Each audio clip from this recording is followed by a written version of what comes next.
Hello guys, welcome to our channel novel current. दोस्तों, आज के सेशन में 1 जुलाई से 3 जुलाई 2022 के बीच की महत्वपूर्ण घटनाओं को ही विश्लेषण सहित संकलित किया गया है। अंत में कुछ महत्वपूर्ण घटनाएं हैं जो वन लाइनर के रूप में प्रस्तुत किया गया है। पूरी वीडियो को ध्यान से देखें। तो चलिए शुरू करते हैं।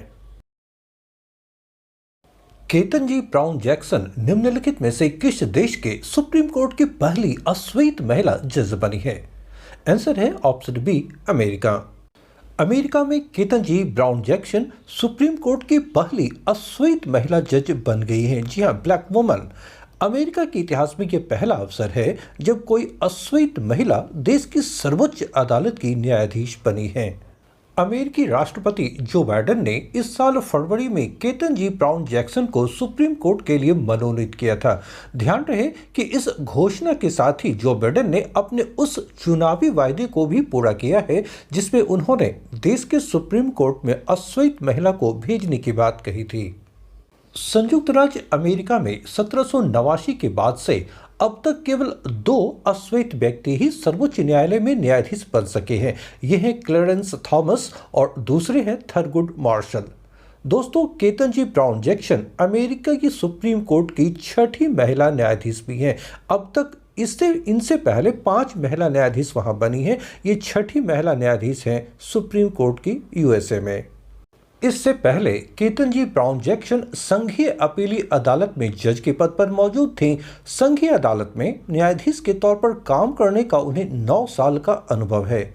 दोस्तों, अमेरिकी सुप्रीम कोर्ट में पिछले 2 सदी से, जी हां, पिछले 200 वर्षों से श्वेत पुरुष जजों का ही दबदबा रहा है, ये ध्यान रहे। केतनजी ब्राउन को मिलाकर अब तक सिर्फ 3 अश्वेत जज ही अमेरिकी सुप्रीम कोर्ट में रहे हैं। रिलायंस इंडस्ट्रीज लिमिटेड RIL के चेयरमैन और प्रबंध निदेशक मुकेश अंबानी ने जियो इन्फोकॉम के निदेशक पद पर हाल ही में किन की नियुक्ति की है? दोस्तों, इसका आंसर है ऑप्शन बी, आकाश अंबानी।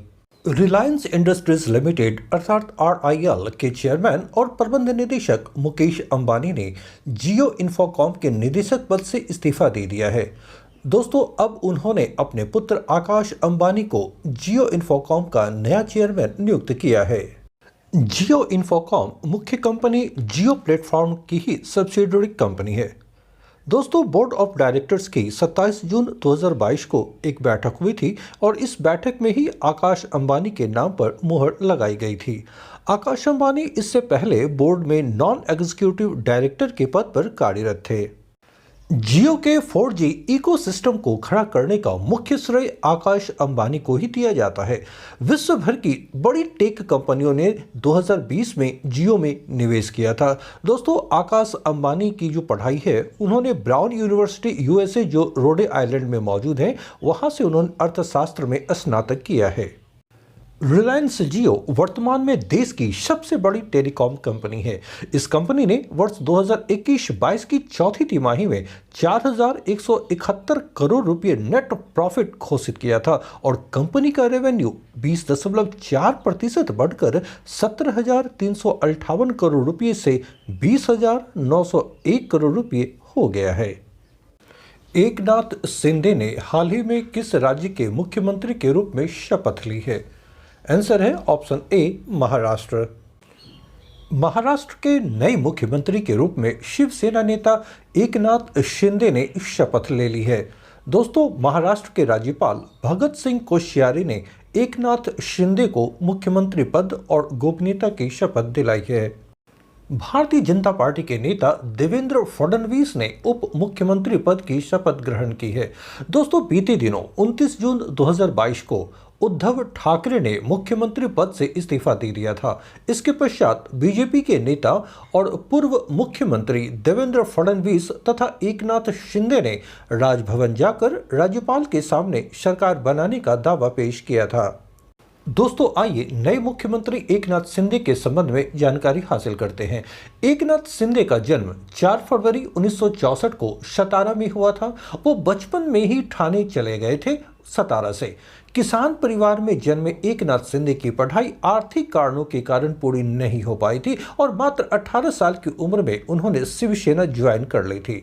उन्होंने आनंद दीघे का विश्वास जीत लिया था, जो उस समय शिवसेना के एक बड़े नेता थे, और मात्र 20 वर्ष की उम्र में ही किसान नगर शाखा का अध्यक्ष उन्हें बना दिया गया था।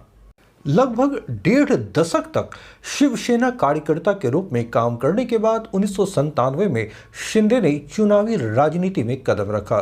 दोस्तों, 1997 के ठाणे नगर निगम चुनाव में आनंद दीघे ने शिंदे को पार्षद का टिकट दिया था और 2001 में नगर निगम सदन में वे विपक्ष के नेता भी बने थे।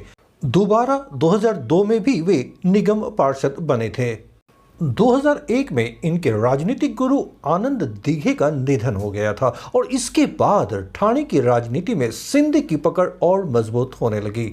शिवसेना ने 2004 में विधानसभा चुनाव में शिंदे को ठाणे विधानसभा सीट से टिकट दिया था और यहां से वे विजयी हुए। इसके बाद 2009 में, 2014 और 2019 में भी ठाणे जिले के कोपड़ी पचपाखड़ी सीट से जीतकर वे विधानसभा पहुंचे हैं। देश के अटॉर्नी जनरल के वेणुगोपाल का कार्यकाल केंद्र सरकार ने कितने महीने के लिए बढ़ाया है? आंसर है ऑप्शन ए 3 महीने। देश के अटॉर्नी जनरल यानी महान्यायवादी के वेणुगोपाल, जो अब 91 साल के हो चुके हैं, उनका कार्यकाल केंद्र सरकार ने 3 महीने के लिए बढ़ाया है। जी हाँ दोस्तों, वेणुगोपाल को यह तीसरी बार सेवा विस्तार मिला है। वेणुगोपाल अब 30 सितंबर 2022 तक अपने पद पर बने रहेंगे। वेणुगोपाल का कार्यकाल 30 जून को समाप्त होने जा रहा था। दोस्तों, ये बात आप अच्छी तरह जान लें कि देश का महान्यायवादी अर्थात अटॉर्नी जनरल केंद्र सरकार के लिए देश के सबसे शीर्ष विधि अधिकारी और मुख्य कानूनी सलाहकार होते हैं। यह सर्वोच्च न्यायालय में महत्वपूर्ण मामलों में केंद्र सरकार का प्रतिनिधित्व करते हैं, यानी कानूनी मामलों में ये केंद्र सरकार का सबसे बड़ा अधिकारी होता है अटॉर्नी जनरल या महान्यायवादी। नेशनल डॉक्टर्स डे यानी राष्ट्रीय चिकित्सक दिवस प्रत्येक वर्ष किस दिन मनाया जाता है? आंसर है ऑप्शन सी 1 जुलाई। भारत में प्रत्येक वर्ष 1 जुलाई को राष्ट्रीय चिकित्सक दिवस नेशनल डॉक्टर्स डे मनाया जाता है। इस दिन को मनाने का मुख्य उद्देश्य है डॉक्टरों को उनके अमूल्य योगदान के लिए सम्मान देना। भारत में 1991 से इस दिन को मनाने की शुरुआत हुई थी। ये याद रखें कि भारत में प्रत्येक वर्ष 1 जुलाई को राष्ट्रीय चिकित्सक दिवस मनाने का मुख्य वजह यह है कि इसी दिन भारत के महान चिकित्सक डॉक्टर विधान चंद्र राय का जन्म हुआ था। एक महत्वपूर्ण तथ्य ध्यान में रखें कि इनका जन्म 1 जुलाई 1882 को बिहार के पटना स्थित खजांची रोड में हुआ था। जी हाँ, इनका जन्म बिहार में ही पटना में खजांची रोड में हुआ था और उनका निधन भी 1 जुलाई के दिन ही 1962 में हुआ था, यानी उनका जन्म भी 1 जुलाई को और निधन भी 1 जुलाई को ही हुआ है। सबसे बड़ी बात कि डॉक्टर विधान चंद्र रॉय पश्चिम बंगाल के दूसरे मुख्यमंत्री भी रहे थे और वे 14 जनवरी 1948 से अपनी मृत्यु तक यानी 14 वर्षों तक पश्चिम बंगाल के मुख्यमंत्री पद पर आसीन रहे थे। उन्हें 1961 में भारत रत्न से सम्मानित किया गया था। दोस्तों, प्रत्येक वर्ष राष्ट्रीय चिकित्सा दिवस के अवसर पर एक थीम रखी जाती है। इस वर्ष यानी 2022 में राष्ट्रीय चिकित्सा दिवस की थीम है family doctors on the front line. याद रखें 2022 की थीम क्या है? Family doctors on the front line. आइए कुछ अन्य महत्वपूर्ण घटनाओं को संक्षिप्त रूप में देखते हैं। हाल ही में जारी विश्व प्रेस स्वतंत्रता सूचकांक 2022 में भारत को कौन सा स्थान प्रदान किया गया है? आंसर है 150वां। हाल ही में जारी फीफा विश्व रैंकिंग में भारतीय पुरुष फुटबॉल टीम को कौन सा स्थान प्रदान किया गया है? आंसर है 104वां यानी 104th position. Drone startup Garuda aerospace ने किस देश में अपना पहला एरोस्पेस प्लांट स्थापित करने के लिए हिलसे ग्लोबल के साथ समझौता किया है? आंसर है मलेशिया। बेंगलुरु में आयोजित किए गए रणजी ट्रॉफी 2021-22 के फाइनल में 41 बार की चैंपियन मुंबई की टीम को किस राज्य ने हराकर पहली बार रणजी ट्रॉफी चैंपियन बनने का सौभाग्य प्राप्त किया है? आंसर है मध्य प्रदेश। दोस्तों, मध्य प्रदेश ने मुंबई की टीम को 6 विकेट से हराकर पहली बार रणजी ट्रॉफी का खिताब जीता है। दोस्तों, अगर आप यूपीएससी, बीपीएससी, यूपीपीएससी अथवा किसी अन्य राज्य लोक सेवा आयोग की परीक्षाओं की तैयारी कर रहे हैं तो करंट अफेयर्स से संबंधित यह चैनल आपके लिए बेहद उपयोगी है। यहाँ सिर्फ महत्वपूर्ण घटनाओं का ही संकलन किया जाता है। यदि आपको ये पसंद आ रहा है तो आप इसे लाइक करें, दोस्तों के बीच शेयर करें और अगर आप नए हैं तो चैनल को सब्सक्राइब अवश्य कर लें। साथ ही साथ बेल आइकन को भी प्रेस करें ताकि हमारे सारे वीडियोज़ के नोटिफिकेशन आपको सबसे पहले मिल सके।